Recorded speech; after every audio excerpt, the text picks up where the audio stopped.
Hi guys and welcome back to the kingdom. I hope you've all had positive and productive weeks this week. So this week we are talking about writing an effective ending. Now, writing an effective ending is a really difficult topic. Still, I am going to try and tackle it in the space of one video. So this might be a slightly longer video, so I apologise for that in advance. But it is a very complicated topic. Now, the reason that endings are so important is because it is the lasting impression that your reader will have of your book.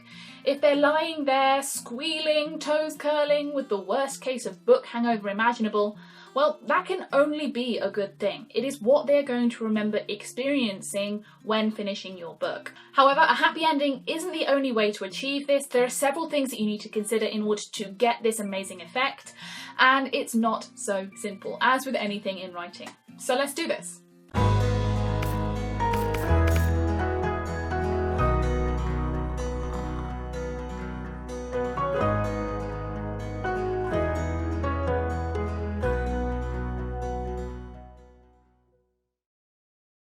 Okay, so in this video we are talking about endings that don't have a sequel.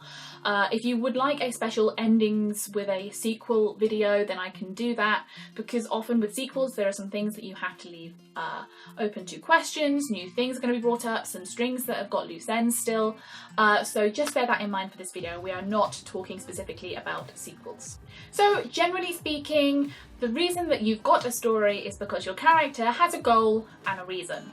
If we boil the entire series of Harry Potter down, the goal is Harry Potter wants to defeat Voldemort, and his reason is because Voldemort wants to hurt him and his friends. If you boil the entire amazing series down, you can get just those two sentences. So your ending needs to answer those two questions. 1, was the goal achieved? And 2, did it have the desired effect? And the answer for each of these can be yes and no and still be an effective ending. So you can have your classic happy ending. Yes, the goal was achieved, and yes, it had the desired effect. The protagonist's life is better because of it. And classically, this ending is known as a comedy ending, which doesn't necessarily mean it has to be funny, it's just a happy ending. Now, the opposite to this is no, the goal wasn't achieved, and no, the protagonist's life is a lot worse because they failed.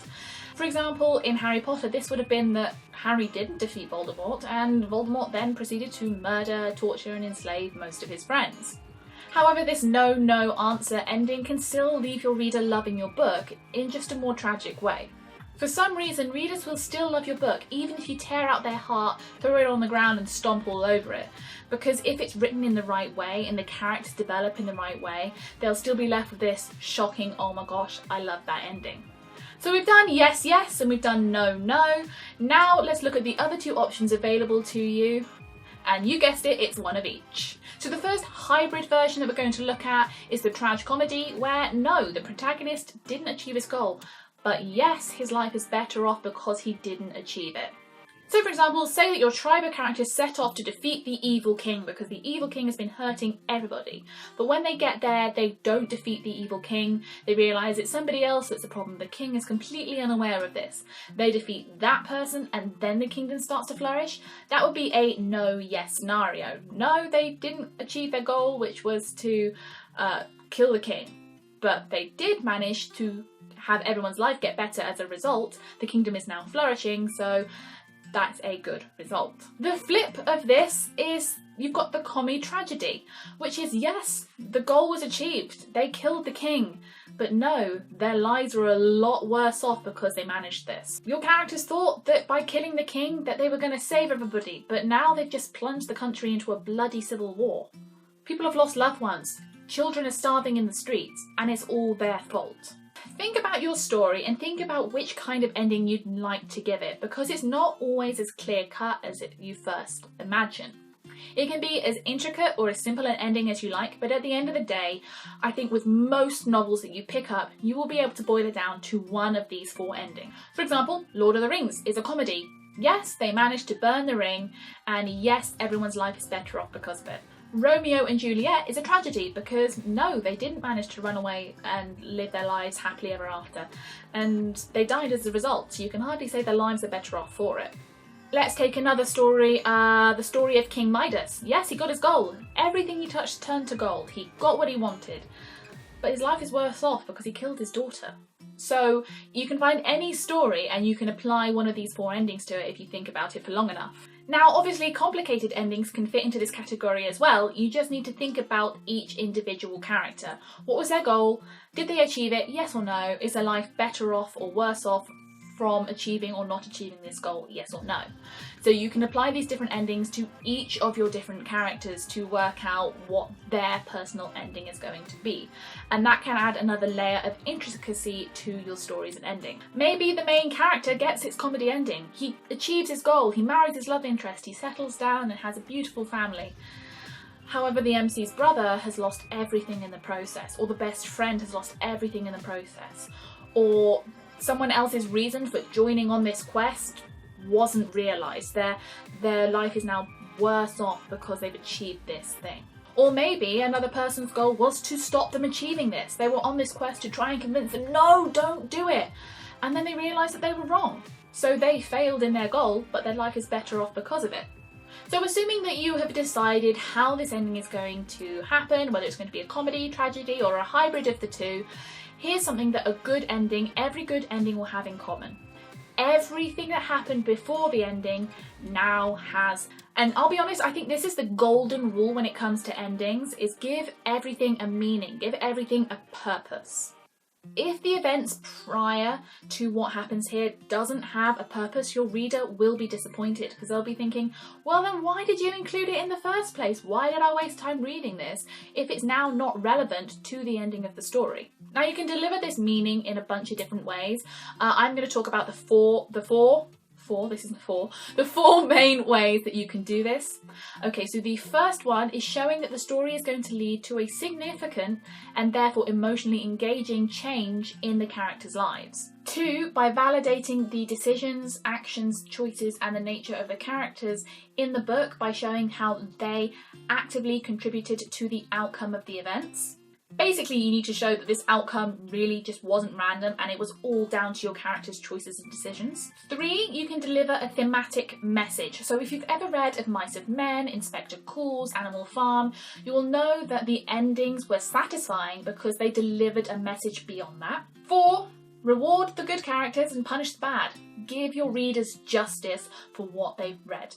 You can pick one of these, you can pick a mix of these, you can do any kind of hybrid, but those are the 4 biggest ways that you can make an ending feel satisfying and give a meaning to your entire story. Think about your favourite endings, and not just in books, in any form of media, whether it's movies, whether it's audiobook, whether it's on the radio, whatever it is. Think about the endings that stuck with you, and think about why they stuck with you. Why, when finishing a book, it felt like you took a shot to the heart and you couldn't stop thinking about it for days afterwards. See if you can identify the elements that really worked for that series or that book or that film and try and apply it to your own writing. But then look at the TV series, the movies, the books that didn't work, that you felt didn't have a good ending, because that will give you a lot of lessons as well. Most recently, I am going to look at Game of Thrones because in my opinion, I thought the ending was really bad.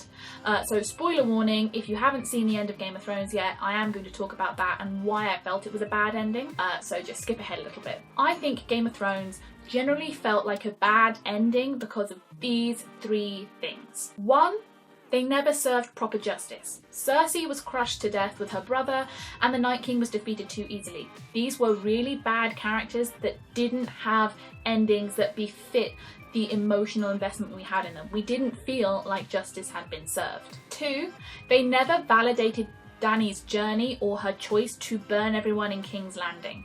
It just felt like a snap decision. It felt like it was out of character. It felt weird. They never validated that choice. We saw the fallout for it in a way, but they never validated the decision that Dany took to make those actions. Instead, it seemed really jarring and completely against the character that we had known to come to love over the course of the series. And 3, they kind of went against their thematic message. I don't know about you guys, but one of my things with Game of Thrones was their message was actions have consequences. You be stupid, then you're probably gonna die. Whereas this series kind of felt like it went completely against that. You had people fighting massive battles with zombies and barely walking away with a scratch. People in absolutely you're gonna die circumstances didn't die. People were no longer feeling the consequences of making silly or stupid decisions. Now, the only one out of the 4 that Game of Thrones did demonstrate in its ending was that there was a significant change to the characters' lives. Most characters had a very significant change happen to them in the end of the series. However, that in itself didn't make the ending compelling, because they used lots of really bad writing techniques and they broke character a lot to try and move the pieces around in that short time frame to get to that ending. It's almost like they were like, right, we want it to end this way, the characters are here and we have this amount of time, so what are we going to have to break to get it there? And that should never be how you feel you have to end your novel. If you need more time, think about a sequel. If you don't have that amount of time, that's not the right ending. However, the common feeling for Game of Thrones is that that was an unfulfilling ending, and that is my take as to why. Anyway, I hope you've enjoyed this video this week. If you did, please give it a big thumbs up and subscribe to my channel. The little thing will be down there. If you have enjoyed this video, if you want to get chatting with me about books, got questions about writing, anything that I do, or just, you know, fancy a little bit of fangirling about Game of Thrones or any of the other books that I talk about on this channel, then just let me know. Comment down below, hit me up on my social media. They'll all be appearing on the screen, probably about here. I hope you've enjoyed this video. I am a big advocate for positivity, productivity and self-love, so if you like that kind of theme and that kind of thing, then absolutely be sure to check out all that I do, because I like helping people feel those kinds of things. Yeah, I guess I'll see you guys next week. I don't know what I'll be doing, probably a plan with me video at some point, but I'll see you soon. Bye!